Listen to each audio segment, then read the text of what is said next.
पाल सविता पाल की भोजपुरिया जौनपुरिया सविता पाल जौनपुरिया।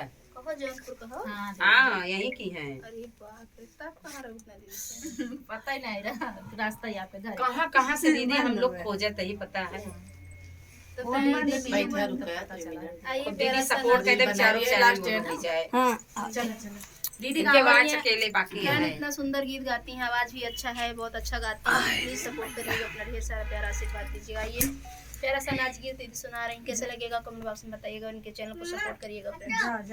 जरूर से जरूर धरती पे जनमवा का बनाया कांधना, लिहला धरती पे जनमवा का बनाया कांधना, बाग लगाया कांध गाई चाल गायन बुलाए कौना लगाया का बनाया कांधना, ने बुलाए कौना लगाया का बनाया कांधना, ने बुलाए कौना लगाया का बनाया कांधना, लिहला धरती पे जनमवा का बनाया कांधना, लिहला धरती पे जनमवा का बनाया कांधना, तारा बनाया कान्हैया रखनाया झुछुहिया कौना लटाया गा बनाया कांधना, छुहिया कौना कटाया का बनाया कांधना,